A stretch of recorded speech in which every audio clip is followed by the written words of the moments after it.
There is a creature living in the basement of your psyche. Most of the time, you pretend it isn't there. You hear it scratching at the floorboards when you are insulted by a boss or betrayed by a friend, or when you witness an injustice that makes your blood boil. It is a flash of pure, red heat. It is a sudden, violent image that crosses your mind, shocking you with its brutality. You immediately shove it back down. You tighten your jaw, force a smile, and retreat into the safety of politeness. You tell yourself, "I am a good person.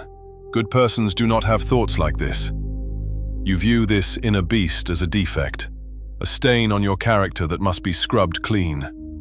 You believe that if you could just starve this monster enough, if you could just ignore it long enough, it would die, and you would finally be pure. You would finally be safe. But I am here to tell you that this is the most dangerous lie you have ever told yourself. That creature in the basement is not your enemy. It is not a demon sent to torment you. It is the source of your vitality. It is the engine of your creativity. It is the very backbone of your self-respect. By locking it away, you haven't made yourself virtuous. You have made yourself harmless. And there is a profound difference between being a good person and being a person who is simply incapable of doing anything else. Carl Jung, the great Swiss psychiatrist, saw this dynamic destroying the souls of his patients nearly a century ago. And it has only gotten worse in our sanitized, hyper-agreeable modern world. Jung argued that what you call evil or monstrous is often just raw life energy that has been denied its right to exist. When you suppress your capacity for aggression, you do not destroy it. You simply pressurize it. You turn a flowing river into a stagnant, rising dam that is waiting to burst. Think about the exhaustion you feel. I am not talking about physical tiredness from a long day at the gym. I am talking about that deep, spiritual fatigue that sleep cannot touch. That heaviness behind your eyes. That pervasive sense of numbness where you feel like you are watching your life through a sheet of thick glass. This is not laziness. This is psychic friction. It takes an immense amount of energy to hold a trapdoor shut against a monster that wants to breathe. Your brain is constantly running a background program of inhibition. In modern neuroscience, we see this as the prefrontal cortex working overtime to dampen the amygdala, burning through your glucose reserves just to keep you nice. You are in a state of constant, low-grade internal warfare. You are not tired because you are doing too much. You are tired because you are fighting yourself. And what is the result? You become safe, yes, but you also become hollow. You lose your drive. You lose your ability to say no with conviction. You become a leaf blowing in the wind of other people's expectations. You become the victim of what we might call the harmlessness trap. You believe that by being harmless you will be loved. You believe that if you show no teeth, the world will not bite you. But deep down, you know the truth. The world eats harmless things. The goal of psychology, and specifically the path of individuation that Jung mapped out, is not to kill the monster. It is to tame it. It is to invite it up from the basement, sit it down at the dinner table, and integrate it into your personality. This is what Jung meant when he said, "I'd rather be whole than good."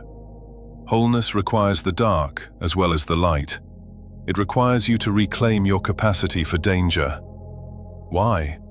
Because a person who has integrated their shadow, who knows exactly how dangerous they can be and chooses peace, possesses true virtue. A person who is peaceful simply because they are too weak or too afraid to be anything else is not virtuous. They are merely impotent. You need your inner monster. You need it because it is the guardian of your boundaries. When someone crosses a line, it is not your politeness that stops them. It is a flash of that monster in your eyes, a subtle, non-verbal signal that says, "I can escalate this if I need to." That signal commands respect. Without access to that underlying threat of force, your kindness has no weight. It is cheap. However, There is a mystery here, a paradox that traps many people who start down this path. You might be thinking, okay, so I should just let my anger out. I should just scream at my boss and break things. No, that is not integration, that is possession. When you are possessed by the shadow, you are a slave to your impulses. But when you suppress the shadow, you are a slave to your fear. The sweet result we are aiming for lies in the tension between these two extremes. It is a state of controlled volatility. It is the difference between a wildfire and a combustion engine. One burns the forest down, the other moves the car forward. To understand how this shift happens, and to understand why you have been afraid of your own power for so long, we must look at the architecture of your fear. We need to look at a specific type of person, perhaps someone very much like you. Let us consider the case of Elias. Elias is what society calls a saint. He is the man who never complains when his order is wrong at a restaurant. He stays late at the office to fix mistakes his colleagues made, but he never asks for credit. He listens to his friends vent for hours, absorbing their toxicity like a sponge, but never burdens them with his own problems. Elias believes he is operating from a place of high moral ground. He tells himself, I am the bigger person. I am a peacemaker. But if we were to hook Elias up to a biomonitor, the story would be very different. His cortisol levels are chronically spiked. His blood pressure simmers just below the danger zone. And in the quiet moments, when he is driving alone or staring at the ceiling at 3 a.m., he is plagued by resentment. He has vivid fantasies of humiliating his boss. He imagines shouting down his ungrateful friends. He creates entire scenarios where he is the villain, wreaking havoc on the world that takes him for granted. Elias is suffering from compassion bankruptcy. He has spent all his emotional currency on others, leaving nothing for his own internal ecosystem. He is terrified of these dark fantasies. He thinks they prove that deep down, he is a fraud. He thinks that if he ever let the mask slip, even for a second, he would be rejected by everyone he loves. So, he doubles down. He becomes even nicer, even more accommodating. He builds the walls of his prison thicker and higher. Perhaps you are like Elias. Perhaps you have convinced yourself that your capacity for aggression is a defect, rather than a necessary survival tool that has been rusted shut by disuse. You fear that if you open the door, you won't be able to close it. But this fear is based on a misunderstanding of what the monster actually is. You assume the monster is pure hatred, but often the shadow contains the golden shadow, the positive traits you buried because they were too risky to display. Your ambition, your sexual confidence, your ability to lead, your ability to demand what you are worth. These things require a certain level of selfishness. They require you to put yourself first. And if you were taught that selfishness is the ultimate sin, then you threw your confidence into the basement, right alongside your rage. You crippled yourself to fit into a box that was too small for you. So, how do we begin to unlock the door? How do we access this primal reactor without melting down? We must first identify the specific way your shadow is currently leaking out. Because make no mistake, it is leaking. No wall is perfect. The monster is already influencing your life, but because you are ignoring it, it is doing so in clumsy, passive-aggressive, and self-destructive ways. We need to classify the stages of this repression so you can see exactly where you stand. Once you name the mechanism, you can dismantle it. You can stop being the jailer of your own psyche and start being its commander. But before we dissect the anatomy of your shadow, I want to pause the flow of information for just a moment. Take a breath. If you have recognized yourself in the description of Elias, or if you feel a tightness in your chest as we speak about this repressed anger, I want you to know something. You do not need to prove to anyone right now that you are working on it. You do not need to rush to the comments section to explain your situation or defend your character. You do not need to perform self-improvement. If you recognize this coldness or this hidden rage in yourself, simply acknowledge it. It is already there. It has been there for years. Seeing it does not make it real. It was always real. Seeing it just makes it manageable. Just breathe and observe. You are safe here. Now let us look at the evidence. The shadow does not stay in the basement quietly. It bangs on the pipes. It manifests in your behavior in 3 distinct stages, escalating in intensity the longer you ignore it. The first stage is what I call the leak. At this stage, you are still mostly in control, but the pressure is too high. The monster escapes in microdoses. You find yourself becoming incredibly sarcastic. You make jokes that have a little too much bite to them, and when people get offended, you say, "I was just kidding, you're too sensitive." You engage in gossip, tearing others down to feel a momentary rush of superiority. You might find yourself procrastinating on simple tasks, not because you are lazy, but because your inner monster is staging a passive-aggressive rebellion against authority, even if that authority is just your own schedule. You view this behavior as a character flaw. You think you are just being petty. But let's reframe this immediately. This is not pettiness. This is strategic venting. Your psyche is smart. It knows that if it released the full charge of your aggression, you might destroy your life. So it releases the steam in small, manageable hissings to keep the boiler from exploding. You are not being mean. You are performing emergency maintenance on a pressurized system. If you ignore the leak, you move to the second, more dangerous stage, the projection. This is where Jung's work becomes most piercing. When you deny your own capacity for selfishness, arrogance, or cruelty, you do not stop seeing those traits. You just stop seeing them in yourself and start seeing them everywhere else.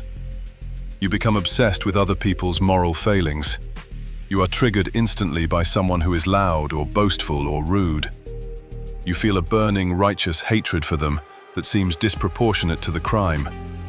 You might fixate on a public figure, a boss, or a family member who embodies the very traits you have forbidden yourself to have. You tell yourself, "I hate him because he is a narcissist." Jung would tell you, "You hate him because he is acting out the part of you that you murdered. He is enjoying the freedom you denied yourself." This is a painful realization, but here is the reframe. This is not hypocrisy. This is externalized vigilance. Your brain is trying to show you what you are missing. It is projecting your own latent potential onto a screen so you can see it. The intensity of your hatred is actually a measure of your potential power. The things you hate most in others are the keys to your own liberation, if you are brave enough to pick them up. Finally, if you persist in denying the shadow, you reach the third and final stage, the void. This is the state of total burnout, the depression, the numbness. This happens when the effort to keep the trapdoor shut requires 100% of your available energy. There is nothing left for joy, for connection, or for work. You feel dead inside. You care about nothing. You might look at your loved ones and feel nothing. A terrifying blankness. This is where most people panic. They think they are broken beyond repair. But listen closely. This is not death. This is systemic hibernation. Your psyche has initiated a hard reset. It has pulled the plug on your emotional dashboard because the engine was running too hot. It is a protective coma designed to stop you from continuing a life that is fundamentally misaligned with your nature. It is not the end. It is a forced pause, demanding that you change the way you operate. So, how do we come back from the void? How do we open the trap door without letting the monster burn the house down? We must move from suppression to individuation. Individuation is Jung's term for the process of becoming a complete, undivided self. It is the act of welding the conscious, the nice, polite you, and the unconscious, the monster, together. The result is not a compromise. It is a synthesis. It is a new alloy, stronger than either material on its own. The first step in this process is to change your relationship with the sensation of aggression. Usually, when you feel a surge of anger or evil thoughts, your reflex is to judge it. Stop it. Don't think that. Be nice. You slam the door. I want you to try a technique I call the shadow negotiation. The next time you feel that flash of red heat, maybe someone cuts you off in traffic or a colleague steals your idea, do not suppress it. But do not act on it either. Do not honk the horn. Do not send the angry email. Instead, freeze.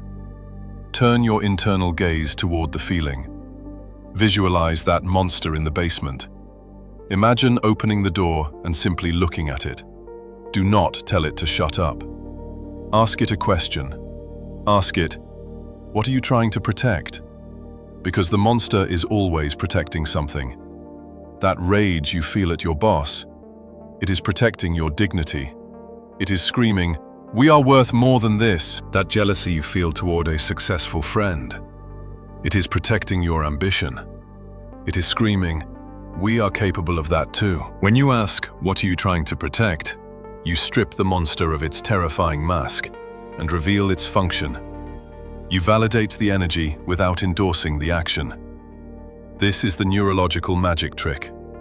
When you observe your emotion with curiosity rather than judgment, you shift activity from the reactive amygdala to the analytical prefrontal cortex. You are no longer possessed by the feeling, you are consulting with it. You are the CEO of your mind, and the monster is no longer a terrorist holding you hostage. It is your head of security giving you a report. You might say to yourself, I hear you. You are angry because we were disrespected. That is a valid assessment, but we are not going to scream right now because that will cost us our job. Instead, we are going to use this energy to update our resume and plan an exit strategy. Do you see the difference? The energy that was once evil rage has been transmuted into fuel for change. You didn't kill the monster, you put it to work. This is the beginning of what Jung called the union of opposites. But be warned, as you start to integrate this darkness, your life will change in ways that might feel uncomfortable to the people around you. When you stop being harmless and start being whole, you break the unspoken contracts you signed with the world. People who loved you for your compliance will be confused by your new boundaries. They will say, you've changed. They might even say, you've become selfish. And this leads us to the final, most difficult hurdle. To fully embrace your inner monster, you must be willing to sacrifice your addiction to being the good guy. You must be willing to be the villain in someone else's story so that you can be the hero in your own. This transition is not just psychological, it is almost physical. It is the shedding of a skin that has become too tight, and as you emerge, you will find that the very thing you feared, your capacity for danger, is actually the source of your deepest peace. Let me explain how this final transformation looks in the real world, so you know what you are walking toward. Consider the concept of the benevolent king. A king who is incapable of violence is not a king. He is a figurehead. He can be overrun by invaders at any moment. His kindness means nothing because he has no choice. But a king who sits on the throne with a sword at his hip, a sword he knows how to use, a sword he is willing to use, creates a space of safety for his kingdom. When that king chooses peace, the kingdom sleeps soundly. When you integrate your shadow, you strap that sword to your hip. You walk into a room and people can feel it. They don't feel a threat, they feel weight, they feel presence. You no longer have to demand respect. You command it simply by existing as a whole entity. This is the ultimate payoff of the work. You stop bleeding out your energy in anxiety and people-pleasing.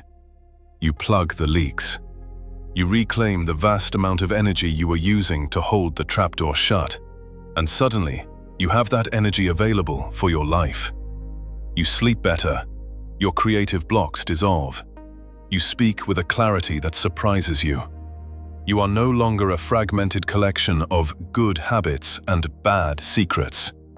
You are a single, unified force. But there is one final truth you must accept to seal this process. It is a truth about the nature of humanity itself. We have been told that we are born into sin and must aspire to be angels. But Jung suggested something different. He suggested that our task is not to ascend out of our humanity, but to descend fully into it. To plant our roots deep into the dark earth so that our branches can reach high into heaven. A tree cannot grow to heaven if its roots do not reach down to hell. This means accepting that you are capable of terrible things, and that is okay, because it is that very capacity that makes your choice to be good meaningful.